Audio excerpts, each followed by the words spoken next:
Bonjour. Aujourd'hui, je vais vous parler d'un sujet qui est un petit peu étrange, sans doute qui va vous sembler étrange. C'est celui de l'intelligence artistique. Euh, Beaucoup actuellement, dans cette époque de productivité, de pouvoir, on va dire, tout le monde est obsédé par une sorte d'intelligence qui permettrait de trouver le truc, l'algorithme qui permet de prendre le pouvoir. Et il y en a qui le font, malheureusement, j'ai envie de dire. Et il y a une intelligence donc, technique, technologique qui est très très développée, très développée, qui s'accumule un peu comme une sorte de fourmilière. Et cette intelligence, on nous a fait croire qu'il n'y avait qu'elle. Et puis en plus, il y avait une sorte de, un peu de sensibilité, un peu d'intuition. C'est-à-dire, il y avait l'intelligence, puis hop, une petite bulle d'intuition, une petite bulle. Et je voudrais dire que ça ne marche pas comme ça. Voilà. Alors si je me permets de dire ça, c'est pour me faire engueuler, hein, parce que peut-être vous ne serez pas d'accord. Mais avec cette expérience que j'ai de la peinture, justement, la pratique des arts offre d'extraordinaires opportunités de voir le monde d'une autre manière. C'est-à-dire que l'intuition, l'inspiration, la perception, la sensibilité intérieure représentent un réservoir d'une fantastique intelligence qui est à notre disposition, mais que nous savons rarement utiliser. Voilà le véritable problème. Pour la bonne raison que nous sommes fascinés par l'image de l'intelligence, qui est par exemple l'énarque, l'ingénieur, etc. Or, cette vision, c'est un conditionnement sophistiqué qui ne vit pas dans le moment présent, qui ne vit pas dans la réalité et qui finalement est au service de la stupidité. On pourrait dire que les écoles sont quelque part un approfondissement de l'ignorance. L'apprentissage technique n'est utile que s'il est au service de la force poétique et de cet élan, de cette intelligence artistique dont je viens de vous parler. Voilà ma conviction si je devais faire une remarque sur ma pratique. Et la pratique artistique nous oblige à ça. Pourquoi? Parce que si nous ne peignons pas avec cette intelligence artistique, il n'y a rien dans le tableau.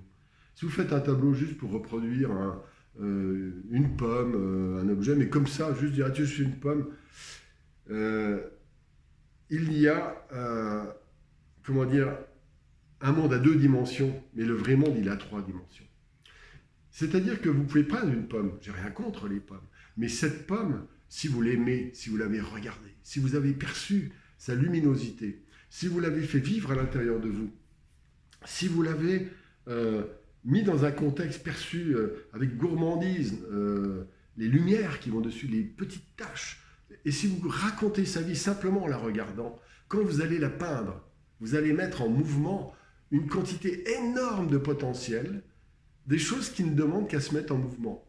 Parce que cette perception, cette concentration, aurait créé un moment magique, un moment de l'instant présent, dans lequel va s'engouffrer toute votre intelligence artistique, intuitive, inspirée.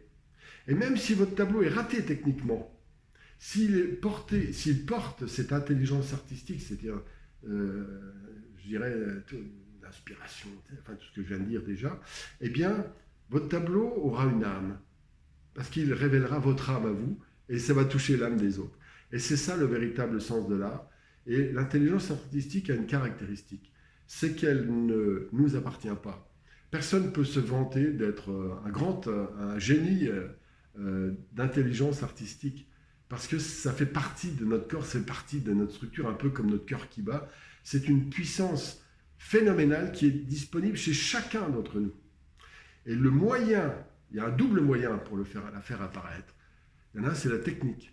Mais la technique dédiée, comment dire, vous offrez votre travail, votre discipline à cette beauté intérieure qui passe dans l'intelligence artistique qui ne vous appartient pas, je répète. Et à ce moment-là, obligatoirement, elle s'engouffre. Il n'y a pas d'autre solution. L'intelligence artistique aime et développe chez nous une formidable curiosité, un amour de la beauté, un amour de la nature, une espèce de jeu permanent qui fait que c'est comme vouloir arrêter les vagues. L'intelligence artistique, elle est là, il n'y a pas à travailler dessus, elle est là. Mais par contre, vous la bloquez souvent, on la bloque, moi aussi, à travers des processus de conditionnement, des blocages techniques, des blocages idéologiques, des tas d'éléments, des systèmes de représentation qui fait que, ou des fausses intelligences, celle de l'intelligence de l'énarque par exemple, qui bloquent le monde dans des systèmes fermés. Or, l'intelligence artistique n'existe que dans un système ouvert. Et c'est ça le sens de la pratique artistique. Déployer notre capacité à s'émerveiller, d'abord à remplir, et c'est ça le plus important, j'ai envie de dire, parce que ça, vous pouvez le faire en faisant une soupe de légumes, en contemplant votre jardin. Et après, vous associez une technique. Alors, c'est peinture, musique, ce que vous voulez, mais c'est aussi jardinier, la cuisine, des tas d'innombrables éléments, la pédagogie. En fait, tous, nous pouvons, si nous appliquons cette conscience de l'intelligence artistique, enrichir incroyablement nos vies, sans du tout, avoir à construire une pyramide. Parce que cette puissance est déjà là. C'est ça qui est formidable. Alors évidemment, l'intelligence artistique n'est pas aimée par les systèmes. Parce que les systèmes, les algorithmes, en fait, c'est l'inverse de l'algorithme. Un algorithme, c'est un ensemble d'enchaînements automatiques destinés à arriver à un objectif. Par exemple, une multinationale est un algorithme. Elle va produire de plus en plus rationnellement des produits de plus en plus, en plus grande quantité, de moins en moins cher pour la concurrence, développée sur le monde entier, avec le moins de monde possible, avec le plus de machines possible. Voilà, c'est ça l'algorithme. Et alors que l'algorithme, c'est pas un algorithme, l'intelligence artistique, elle ne part que de vous-même. Elle ne peut partir que de nous-mêmes individuellement. Et grâce à l'intelligence artistique, nous sommes capables de réinventer le monde complètement. Et c'est ça qui est extraordinaire. Moi, ça m'enthousiasme, ça m'apporte une joie immense. Vous savez, j'ai 66 ans, je suis quasi en retraite. Hein. Je n'attends de la vie que ça, justement. Et de le partager avec vous. Hein, voilà, simplement. Et le fait de peindre, le fait d'enseigner, c'est simplement pour jouer un peu comme on joue au ballon au bord de la plage ou dans la mer, avec les vagues, avec les embruns. En fait, l'intelligence artistique, pour s'imaginer ce que c'est, voilà, vous avez fait un grand voyage sous la chaleur, vous arrivez au bord de la Méditerranée, le soir à 19h, il fait 25 degrés, l'eau est à 22 degrés, vous rentrez dans l'eau et puis vous faites la planche, et vous regardez, vous vous laissez aller, d'accord? Et c'est ça, cette intelligence artistique nous permet de changer notre monde et donc de changer le monde. Voilà. C'était un petit délire du soir, comme ça. J'ai eu envie parce que c'est vrai que je crois que je connais beaucoup de personnes qui me parlent, par exemple, de spiritualité, puis d'autres qui sont matérialistes. Il y a les deux extrêmes, en fait. Et je pense que l'art est une forme de spiritualité incarnée. Et comme elle est incarnée, elle nous permet d'être en résonance sur une totalité, du plus subtil jusqu'au plus dense de nous-mêmes. Voilà, bon, c'était, je répète, mon délire du soir. J'ai bien d'autres choses à dire, mais bon, c'est une improvisation.